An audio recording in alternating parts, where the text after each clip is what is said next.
Laertes and Ophelia. So I don't think I did those. Liam, you want to be Laertes? I think you had your hair. I see him with your curly hair. I think it's perfect. All right. Oh, you were Gertrude. That's right, you were Gertrude. Okay, let's see. Did the other classes have accents? No, you were the only one. I tried to convince us to do it. Okay, Ophelia. Sarah, you want to be Ophelia? Yeah, he doesn't read. So, I just need let's see, where's Liam? Gertrude doesn't read, so you can be Laertes, it's fast. Okay, so the big thing here, I asked you to give some real attention to the soliloquy. And as you will see throughout the play, these are going to be, your soliloquies are going to be the most beautiful poetry and also the most important parts. Because it really gives us a look into Hamlet's inner workings. When we look at the first part of this, how is Hamlet feeling? He's suicidal, right? He says, oh, that this too solid flesh would melt, thaw, and resolve itself into a dew. I wish I could be water and evaporate and disappear. Or that God had not fixed his law against suicide, against self-slaughter. He feels self-pity. He feels a certain helplessness. And he's futile, right? He says that the whole world, or if not Denmark, is an unweeded garden that has grown to seed. It is overwhelmed by weeds. Nothing is beautiful anymore. He then goes into thinking about his father and what has happened. How long ago did his father die? Only 2 months ago.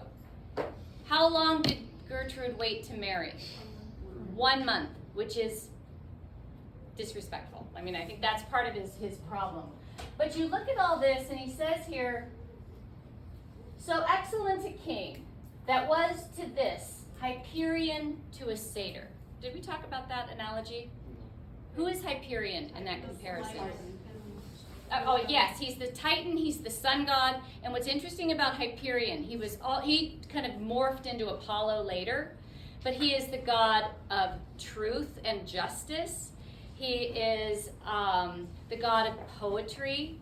I mean, he was just supposed to be like this beautiful, wonderful, smart, like perfect guy. So Hyperion is a good one. What is a satyr? It's a half man, half goat. And I have to tell you a funny story. So 10 years ago, I teach Hamlet to all seniors, so it's English 4.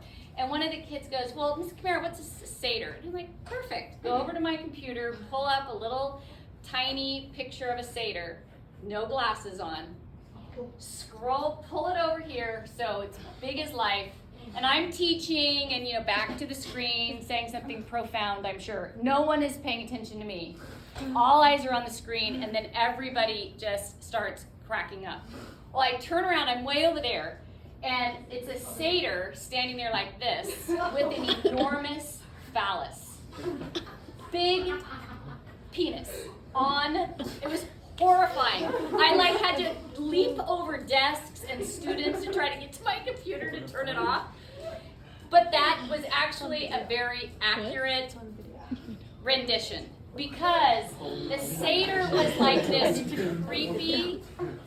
creepy half-goat, half-man that ran around during mythological times. He raped nymphs and little maidens. He was terrible. So this creepy, pervy, animal-ish thing. So when he compares his father, so King Hamlet is Hyperion, the satyr is Claudius. And the fact that he chooses the satyr is important because the satyr is the sexual deviant. So that image of the big satyr, it works for Claudius. It just is not appropriate for my screen. And then he goes into this, did you pick up on this? My father loved my mother, that he might not beteem the winds of heaven visit her face too roughly. He loved her so much, he would try to stop the wind from offending her skin, her face. What kind of figurative language is that? Hyperbole? Absolutely. True hyperbole. Like, no one is that wonderful. But he was so gentle with her, so caring, that he would even try to control the wind. This is an interesting metaphor, and I hope somebody used it. Why she would hang on him as if increase of appetite had grown by what it fed on. What is he comparing his mother to there? A parasite. And we talked a little bit about this, but did you pick up on Marcellus's most famous line in Act 1? Something is rotten in the state of Denmark. Famous, famous, famous line. And it's actually a very important metaphor too. So there are many of these metaphors that compare to the spreading of evil. And the idea is evil spreads like something rotten, like a disease, or like a parasite.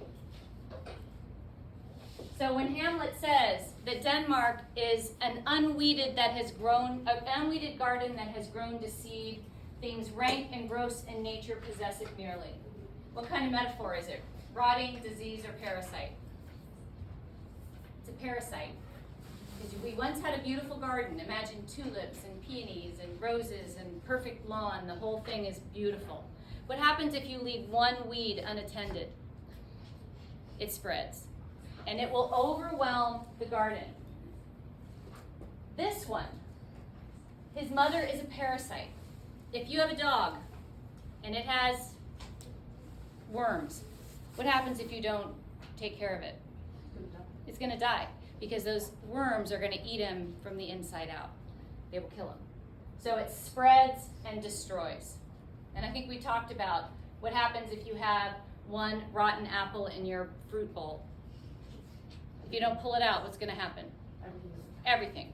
The ones that get me are that gross green fuzz that happens on oranges. Like, if you don't pull that orange out, that spreads everywhere.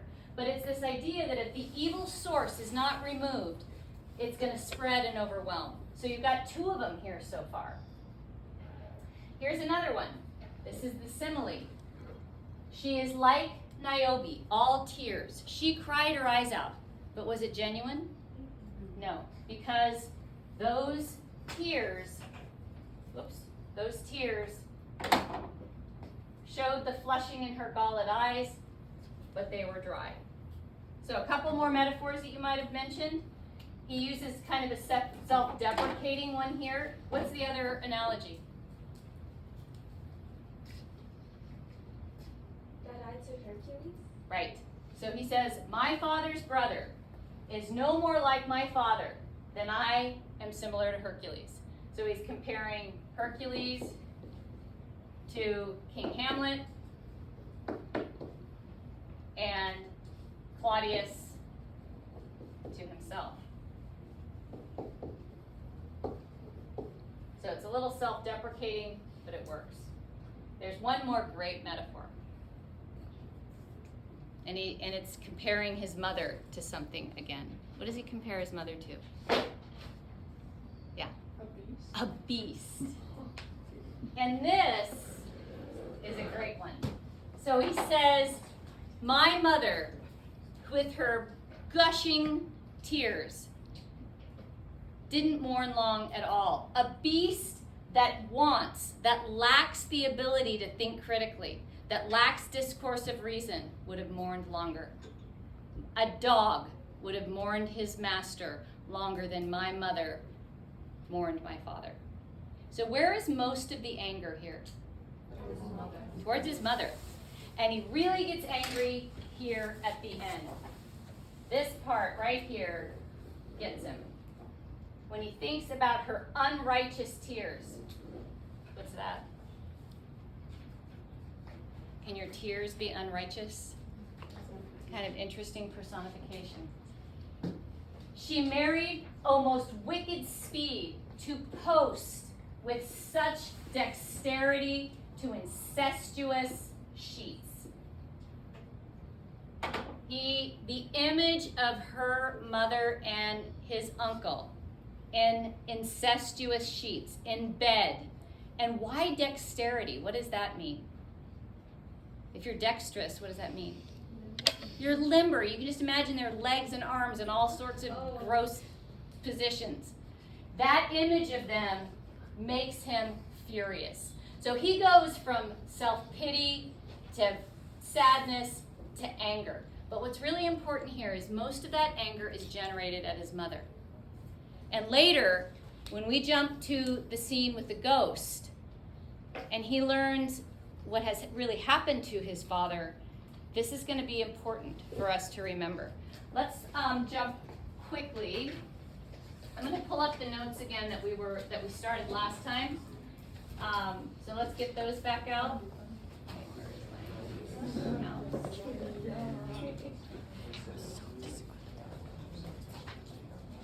I can hear you. I'm gonna go find this video and then like short.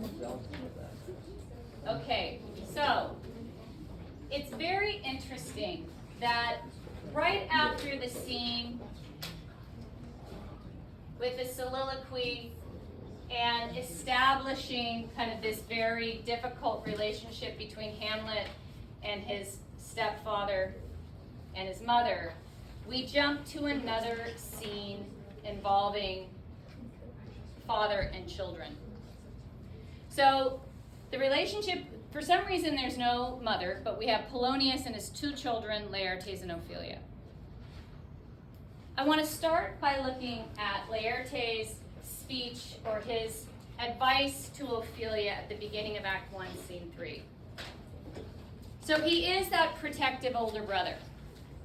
But what kind of, what's the impression that he gives? Is he overly controlling? Is he kind of a jerk? Is he loving? I want to look at that because basically he's worried about Ophelia. What's the problem with her pursuing a relationship with Hamlet? Why is that maybe not the best thing? Right, Hamlet is a member of the royal family. He is a prince. She is a member of the court. She's important, but they are not the same level. So it's a worry if she invests too much in this relationship because that may not be something Hamlet can even do if he wants to. Who tends to set up the marriages for members of the royal family? The parents. So, and it would probably be a political alliance like it was for Catherine of Aragon. She didn't get a choice. She had to marry Arthur and King Henry VIII. So I want to take a look at what Laertes says as of line 5 on page 50. Laertes presents his position as an argument. And if you remember the structure of the classical argument, you state your position, which is your argument. You provide evidence, right? You have a counter argument and a call to action. As Laertes reads this, I want you to look for those parts. So if you have a school text, grab a pencil, maybe mark it up a little bit. But what is the argument? What is the evidence? What is the counter claim? And what is the call to action? So we have both Ophelia and Laertes reading. Or Hamlet. So Laertes, you can start at line 5. Start at line 5, all right? Yeah. For Hamlet and the trifling of his favor, folded a fashion in a toy in blood, the violet in youth of prime nature, forward not permanent, sweet not lasting, the perfume and substance of a minute, put a minute no more. No more, but so. All right, so that really is his argument. He says, Hamlet, this is a trifling. This is not permanent. This is sweet in the moment, but not lasting. Don't count on this. Now let's look for evidence, a counterclaim, and a call to action. Laertes. Think it no more, for nature crescent does not grow alone. It thews and bulk, but as this temple waxes, the inward service of the mind and soul grows wide all. Perhaps he loves you now, and Now no soil nor cattle doth besmirch the virtue of his will, but you fear his greatest wage. His will is not his own, for he himself is subject to his birth. He may not, as unvalued persons do, carve for himself, for on his choice depends the safety and health of the whole state, and therefore must in his choice be circumscribed into the voice and yielding of that body. Thereof he is the head. Then, if he says he loves you, it fits your wisdom so far to believe it, and he is in particular as he in his particular place may give his staying deed, which is no further than the main voice of Denmark's Musical. And weigh what your loss your honor may sustain. If with too credent ear you list his songs, or lose your heart, or your chaste treasure open to his unmastered importunity, fear it, Ophelia, fear it, my dear sister, and keep you in the rear of your affection. On the shot and danger of desire, the cherished maid is prodigal enough. If she unmask her beauty to the moons, virtue herself escape not illuminous strokes. The cankered gall, the infants of the spring, too oft for their buttons be disclosed, and in the morn and liquid dew of youth, contagious blossoms are most imminent. Be wary then, best safety lies in fear. Youth to itself rebels, though none else fear. I shall the effect of this good lesson keep, as watchman to my heart. But good my brother, do not, as some ungracious pastors do, show me the steep and thorny way to heaven. While as like puffed and reckless libertine, himself the primrose path of dalliance treads, and recks not to his own prey. Perfect. Thank you. So, what is the evidence that Laertes presents to support his position that this thing with Hamlet is not going to last, is not a good one? Yeah. Because you have to think of the state. Right. Where is that? What line It's- is that? It's from 17 to 22. Good. It's kinda in there. So it says here, his choice depends on the safety and health of the whole state. So his marriage, his alliance is going to be politically motivated. And he has to think about all of Denmark. What else serves as evidence? I said something similar where it's just for he himself is subject to his own birth, which is pretty much the same argument. And I think the line before it, his will is not his own, right? It doesn't matter what he wants. It's not going to boil down to who he loves. It's going to boil down to what best serves him, and he is subject to his birth. So that's really strong evidence. This guy is not of the same status of you. This is not a simple choice, and you're not going to be the one he picks. Then he goes on kind of in different ways. He says, this is interesting on about line 30. Think about the loss your honor may sustain. So he basically says to her, you get involved with Hamlet, your reputation will suffer more than his. Is that true? Yeah, why? Because it's expected of royalty to sleep around, whereas women are supposed to be virgins. Right. So he has that privilege because, we talked about Henry VIII got to sleep with whoever he wanted to. That existed. There's also the simple fact that he's a man. They had more privilege in that respect. She could lose her reputation, which would make her really not marryable material for anyone. Is that still a little bit true today? Do women's reputations suffer more, or do you think that's changing? Doesn't matter? Or what are your thoughts? I think it's being gendered as both. Yeah, so good. So it's pretty equal.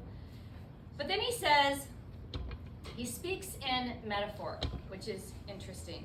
He says, if you listen too carefully to his songs, or lose your heart, or open your chaste treasure to his unmastered importunity.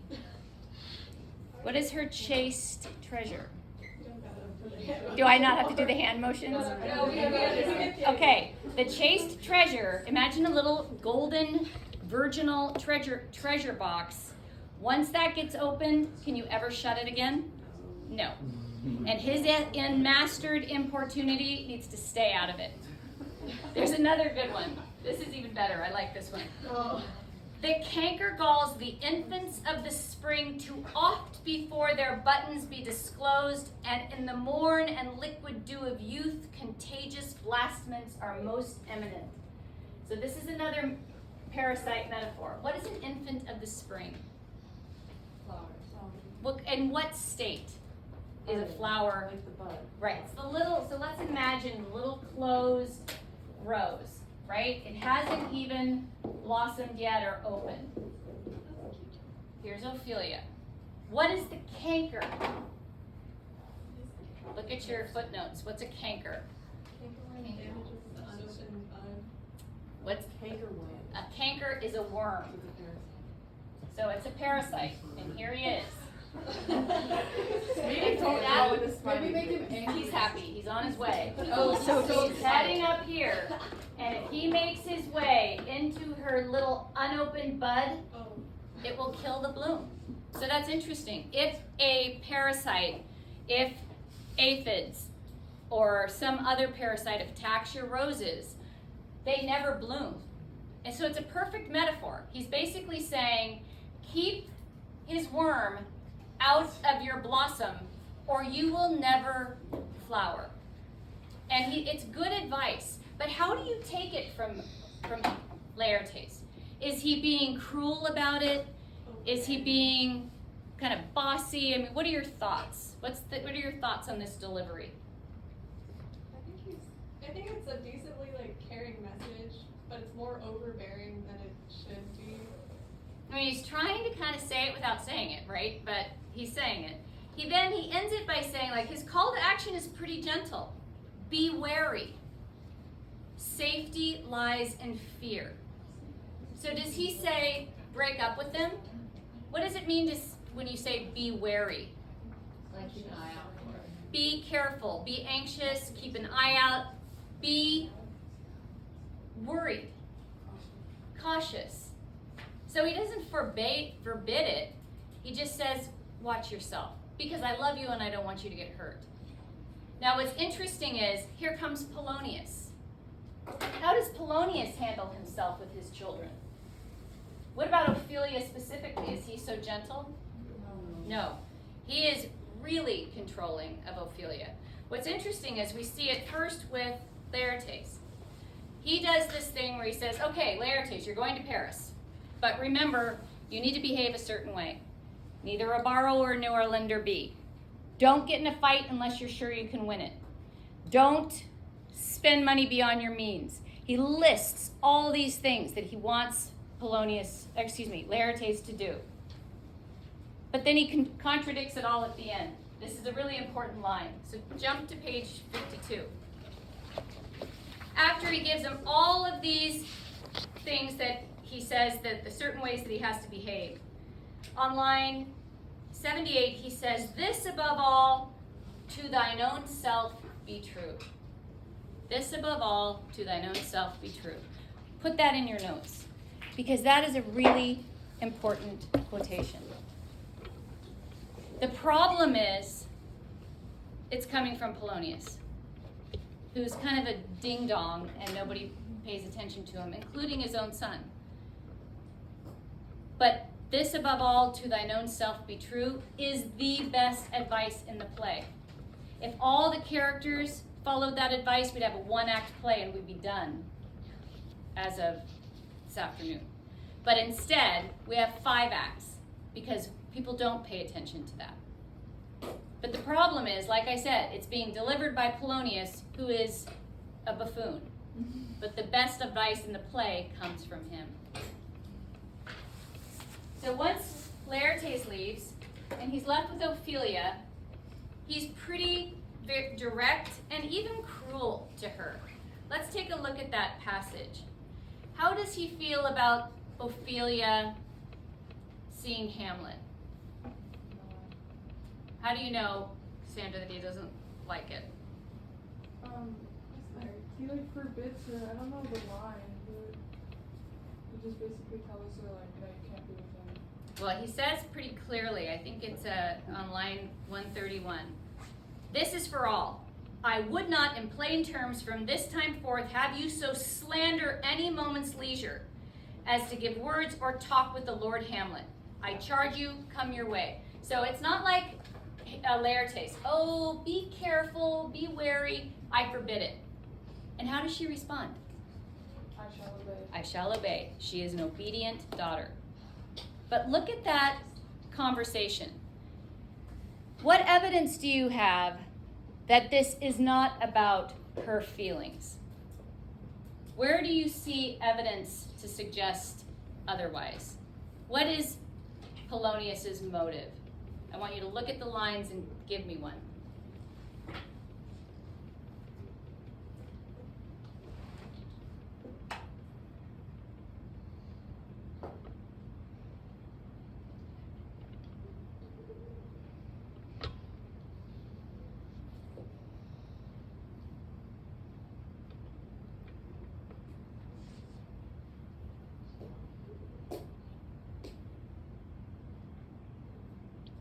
How do we know that Polonius is more concerned about himself than his daughter?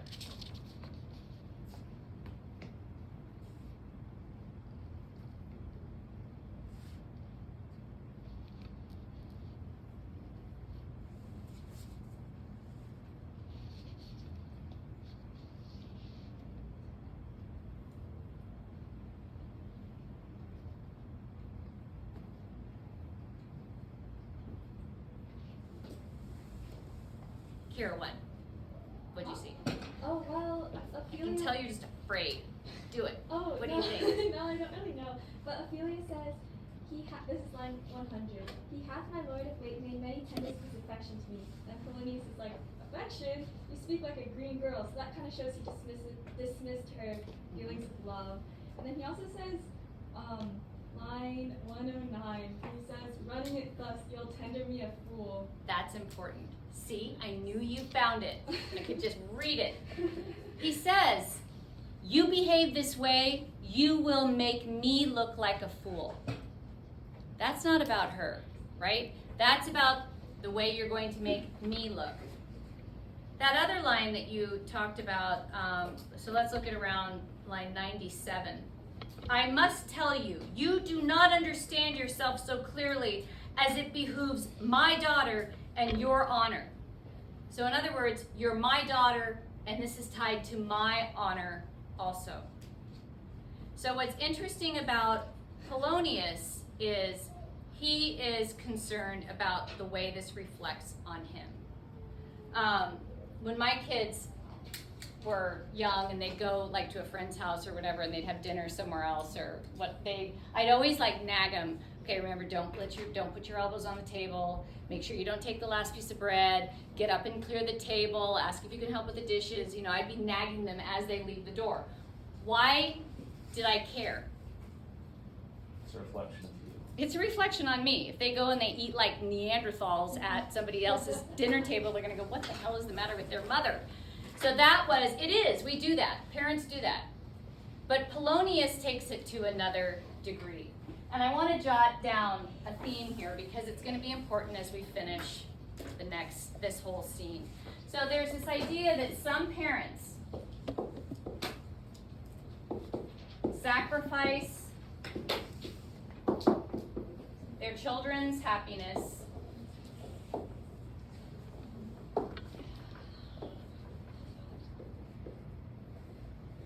to serve themselves.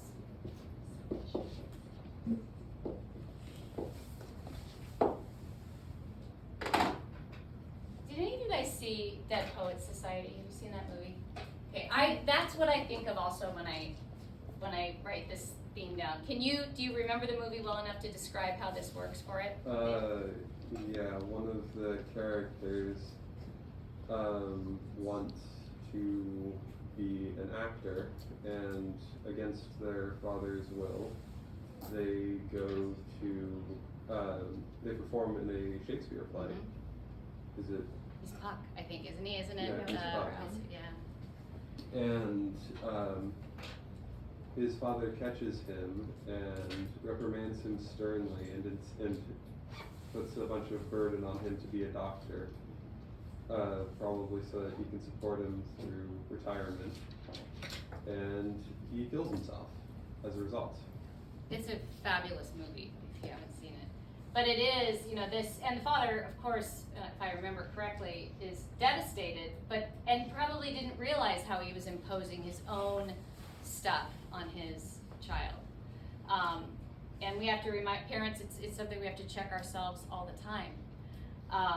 But Polonius does this, and we see it a little bit with Laertes, a lot with Ophelia. But now let's talk a little bit about King Hamlet. How does King Hamlet do this a little bit? What does he ask of his son? And what is that revenge going to amount to? Murder. Killing Claudius. So let's take a look at that now. Act 1, Scene 4. They are back out there. They head out. There's 2 important lines. Turn to page 56.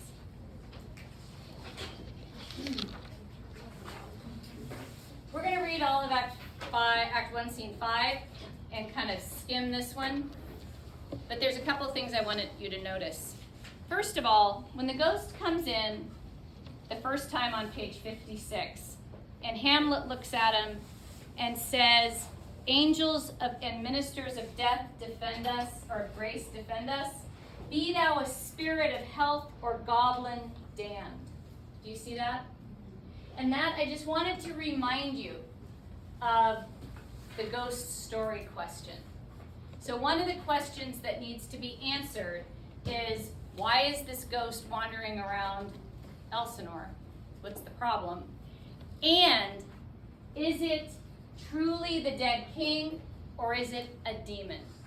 So Hamlet kind of puts that question out there. Are you a spirit of health or goblin damned? And that was the belief of the Elizabethans, that a ghost could be a demon or some like satanic figure taking the shape of the deceased and just trying to cause problems, or it could actually be the spirit of the dead. So that is a question that needs to be answered. And then I love this line, and it's the most famous, like I said, in the play.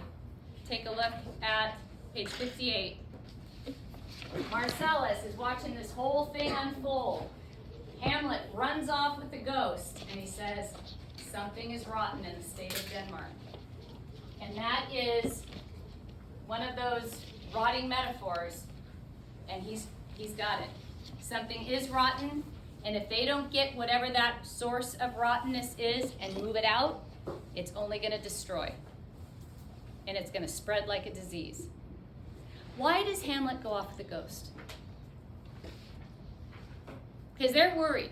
If he is a goblin damned, Hamlet could be running off to his own death. Yeah. Because he believes like his life can't get any worse. Like he already wants to kill himself. Right. Isn't it perfect that Shakespeare set that up perfectly?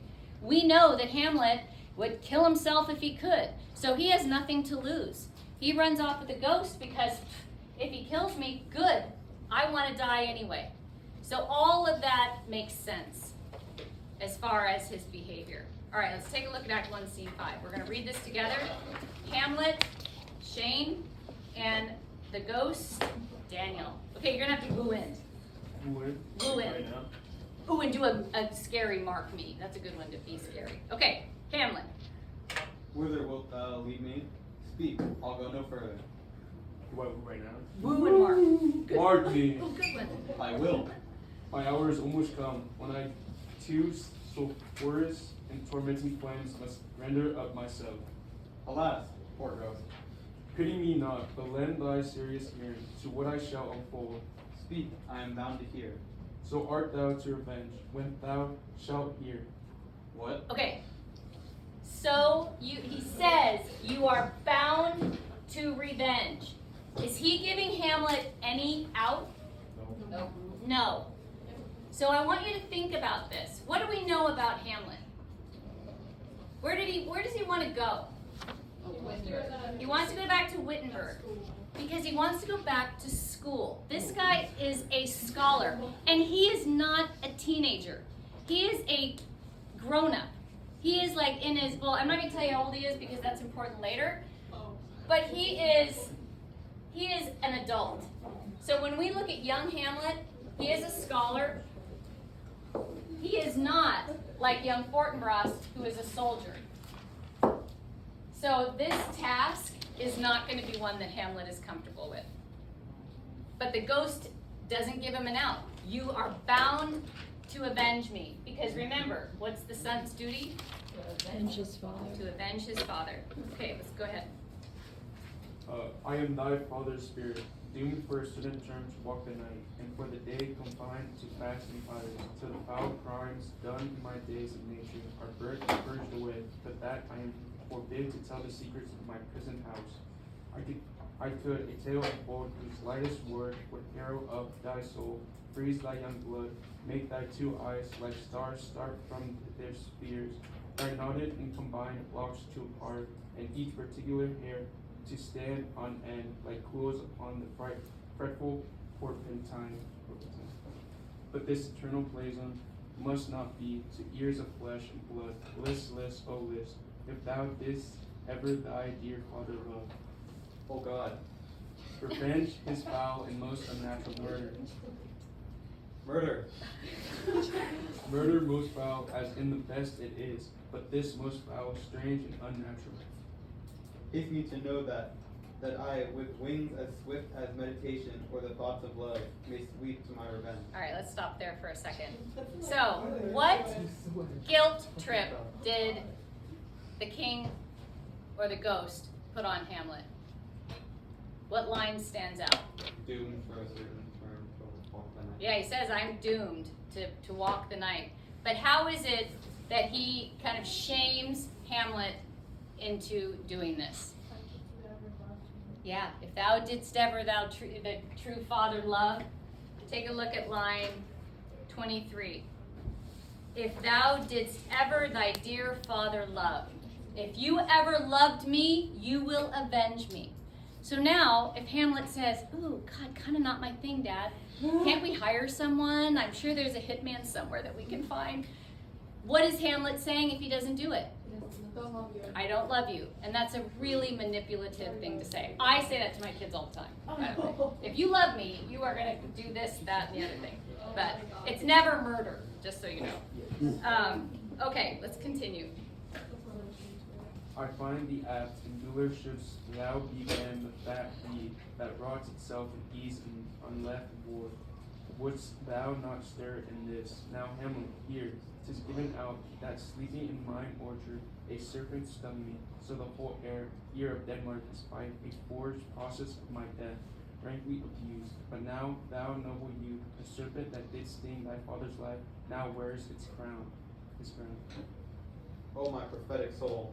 My uncle? All right. So, what metaphor do you use to describe Claudius in that previous?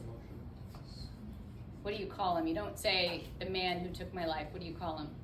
Serpent. A serpent, which is an interesting. It's both a metaphor and a symbol, right?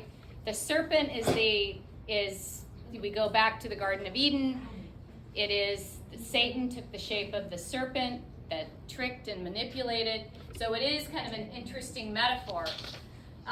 But now, as the ghost goes into the story, I know you've already read it once.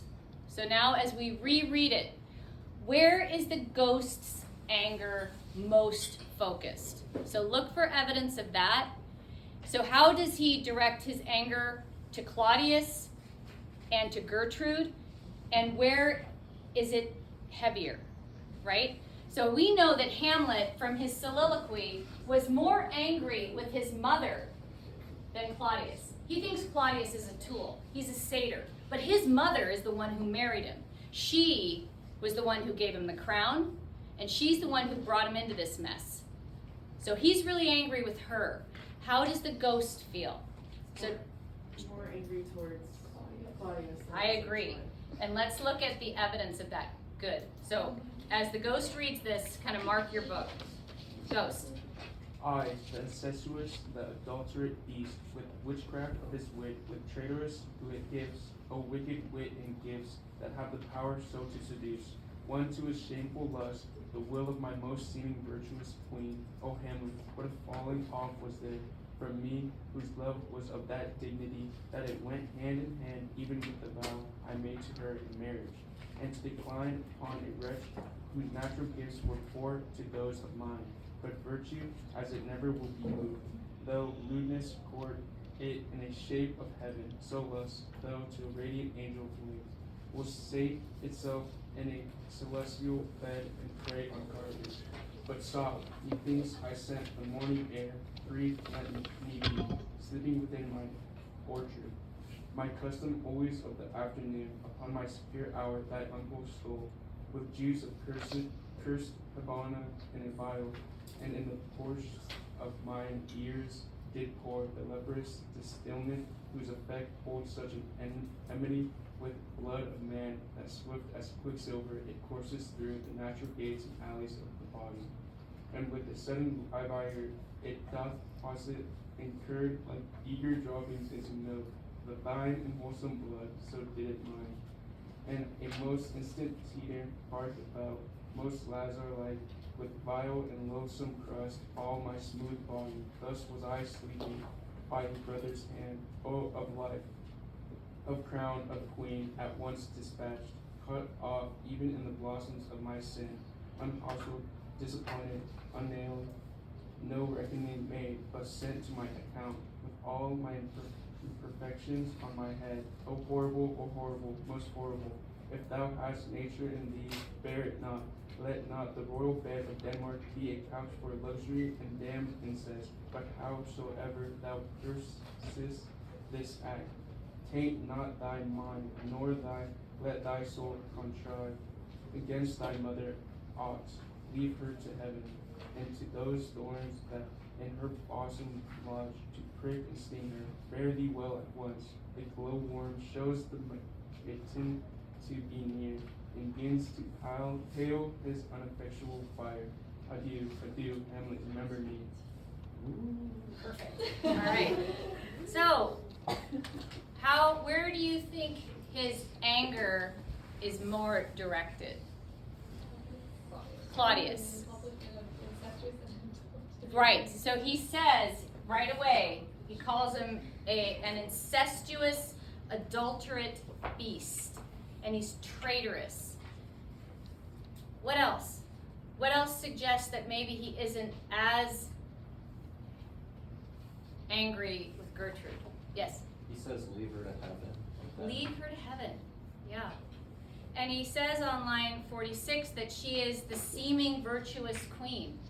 She seems virtuous. That's interesting. Anything else?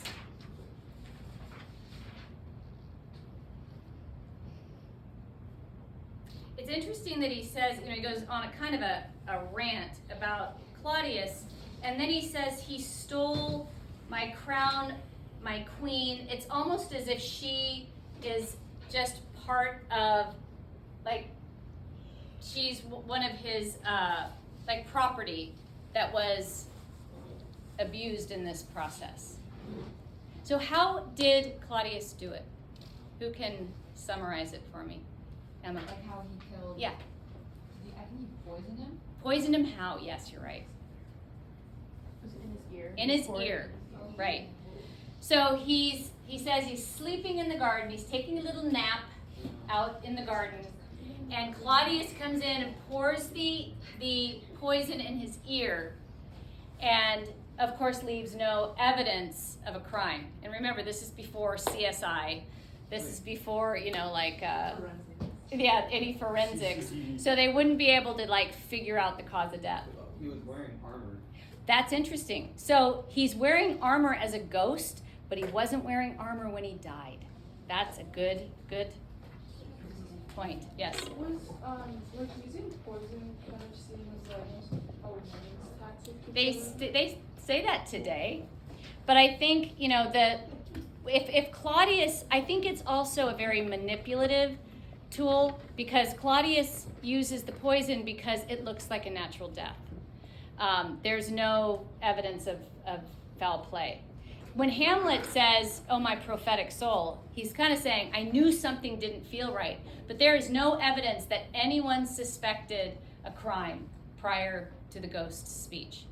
So even Hamlet, with all of his, whining and I'm mad at life and everything's miserable, he never says that he thinks that there was a crime committed until now we know. So what's really interesting is what the ghost asks of him. And Cassandra, I think you brought this up. Look at line 84.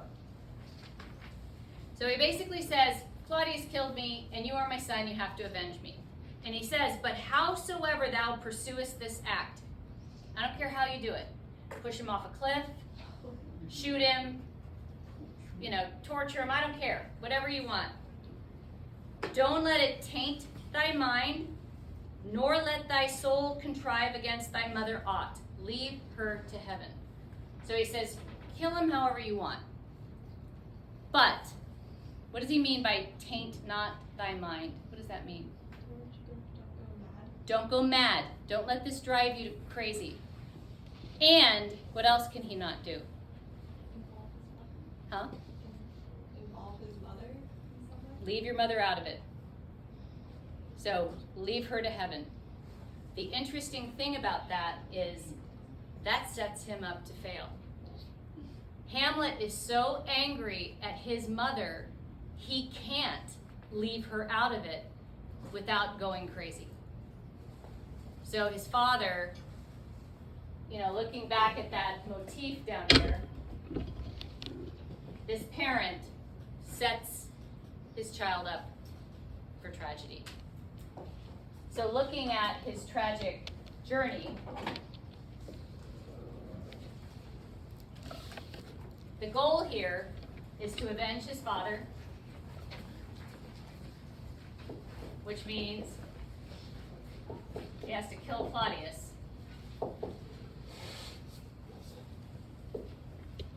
And in doing that, this added thing, stay sane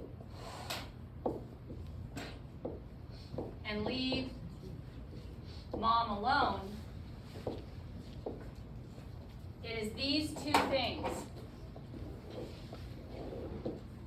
that set him up to fail. If he leaves his mother out of it, it'll drive him to madness. If he does take it out on his mother, he's broken his oath to his father. He can't do it. And it's his father that sets that up. So remember, on this tragic journey, every decision that hero makes is the wrong one. What's the first decision that Hamlet has made? Go to the ghost. Well, he goes to the ghost, but once this is established and he knows that he must take revenge, what's the first decision he makes? Well, even before that, he accepts the responsibility. He says, tell me what happened so I can fly to my revenge. He accepts the job. Hamlet is not a soldier. This is your quintessential student, right? He's a poet. He's a writer. He loves theater. He is not a soldier. So that was the first mistake. We learn in Act 1, Scene 4 that we kind of skimmed. You guys read it. That as they're up there looking for the ghost, Claudius and Gertrude and the entire court are down in the palace partying hard, drinking wine, getting hammered, sloshed. When is the perfect time to kill Claudius? When he's drunk. Right now. He's unsuspecting. He's drunk and unprepared. The perfect thing to do, what the soldier would do, is take immediate action. What does Hamlet do? Probably make a plan. He delays, yes. He tries to come up with a plan. Let's look at what he does decide. So, Hamlet, all you host of heaven. O all, you host of heaven, O earth, what else? And shall I couple hell? O feed, hold my heart. And you, my sinews, grow not instant old, but bear me stiffly. Remember thee, I, thy poor ghost, while memory holds a seat in this distracted globe. Remember thee. Yeah, from the table of my memory, I'll wipe away all trivial fond records, all saws of books, all pressures past, that youth and observation copied there, and thy commandment all alone shall live within the book and volume of my brain, unmixed with baser matter. Yes, by heaven, O most pernicious woman, O villain, smiling, damned villain. My tables meet it as I set it down, that one may smile and be a villain. At least I'm sure it may be so in Denmark. So uncle, there you are. Now to my word, it is adieu, adieu. Remember me, I have sworn. My lord, Lord Hamlet, heaven secure. so be it. Hello, ho ho, my lord. Hello, ho ho, boy. Come, bird, come. How is it, my noble lord? What news, my lord? Oh, wonderful. Good, my lord, tell it. No, you will reveal it. Not I, my lord, by heaven. Nor I, my lord. How say you then, would heart of a man want to think it, but you'll be secret? I, by heaven, my lord. Is that supposed to be never? Yes, yeah. There's never a villain dwelling in all Denmark, but he's an errant knave. There needs no ghost, my lord, come from the grave to tell us this. Why, right you are. It's the right. Mm-hmm. You are in the right. Oh, you are in the right. And so with more circumstance at all, I hold it fit that we shake hands and part. You as your business and desire shall point you for every man past business and desire, such as it is, and for mine own poor part, look you, I'll go pray. These are but wild and whirling words, my lord. I'm sorry they offend you, heartily. Yes, faith, heartily. There is no offense, my lord. Yes, by St. Patrick there is, Horatio. And much offense too, touching this version here.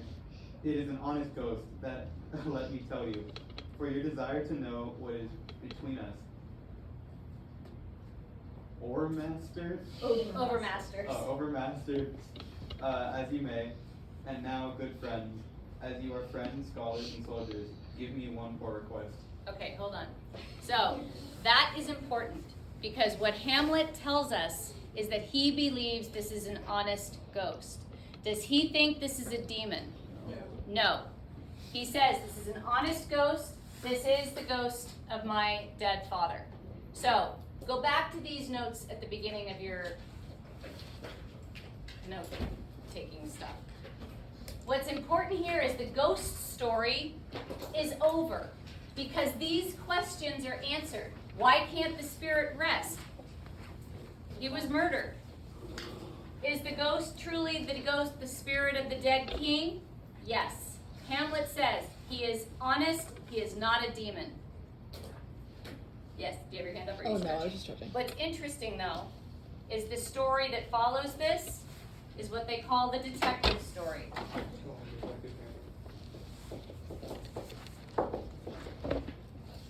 Because Hamlet says the ghost is honest, but he doesn't take immediate action. And he claims that he needs to determine the truth of the ghost story.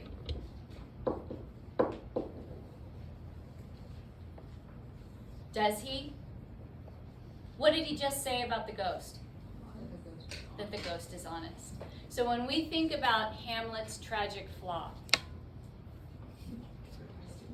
it's hesitation. It is the fact that he cannot bring himself to take action when he should. And every time he has an opportunity and he passes on it, it gets more complicated, right? The perfect time is now. He should accept the job, do the job, done. But he doesn't. And let's see what he decides to do instead. Okay, Horatio. I'm sorry. What is it, my lord? We will. Never make known what you have seen tonight. My lord, we will not. Nay, but swear. In faith, my lord, not I. Nor I, my lord, in faith. Upon my sword. We have sworn, my lord, already. Indeed, upon my sword, indeed. Swear. Okay, you are like you're under the stage, bellowing from underneath, like scary swear. You're scaring him. Like, swear. Do it scary. Okay, yeah. Swear. Oh, good one. So he's saying they can't reveal what's happened, and to swear on the sword is like a pinky swear. You cannot break it. A pinky swear? The pinky swear cannot be broken. So, and the ghost says, swear, let's hear what happens. Aha, boy. Sayest thou so? Art thou there, true pain? Come on, you hear this fellow in the cellarage?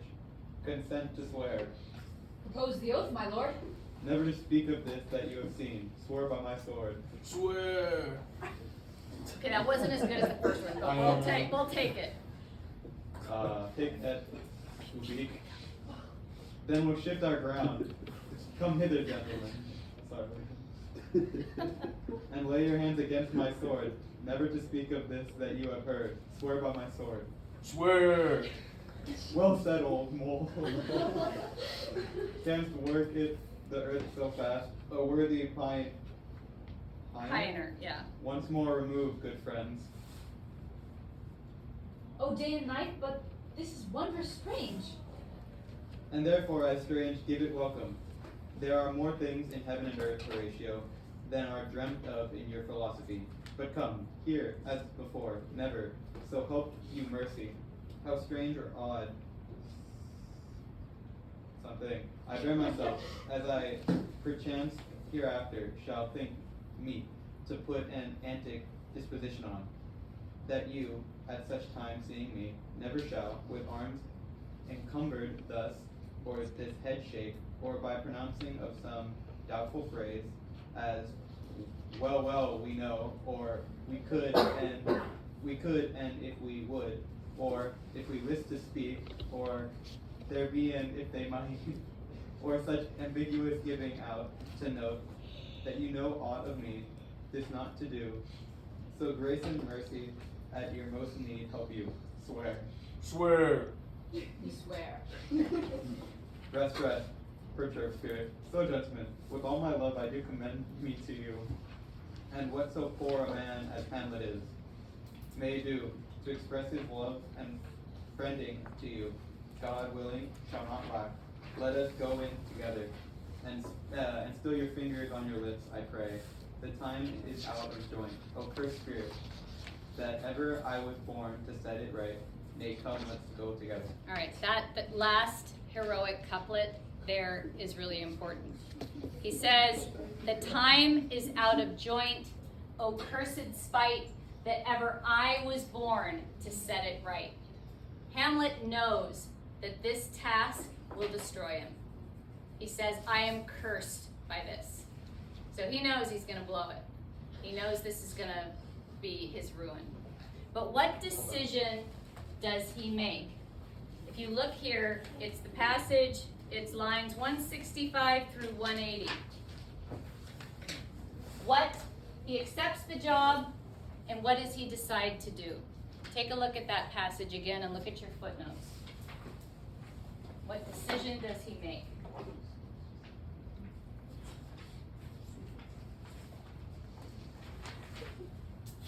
That's a really good.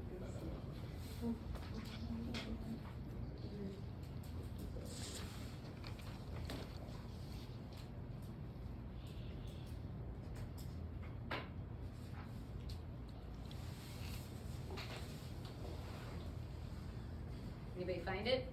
To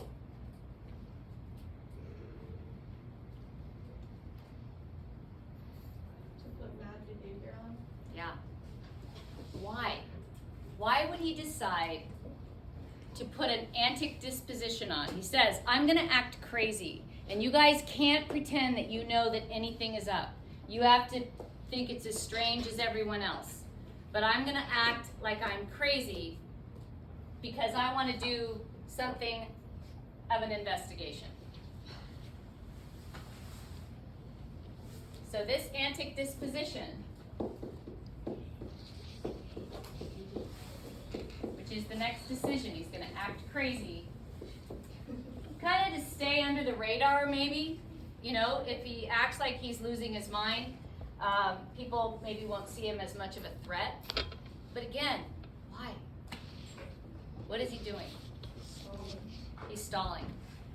And that ends up being his tragic flaw. Now we can go back up here and look at Hamlet in comparison to Fortinbras. Fortinbras, the minute King Hamlet dies, he starts gathering troops. He sends a letter to Denmark saying, I want my father's land back. He acts like a soldier, and that means he plans and executes. He's gathering troops. So what else does that suggest about him? Militaristic, and he's a leader, right? He's got enough charisma that he's able to gather these people to follow him. So he is a leader with purpose.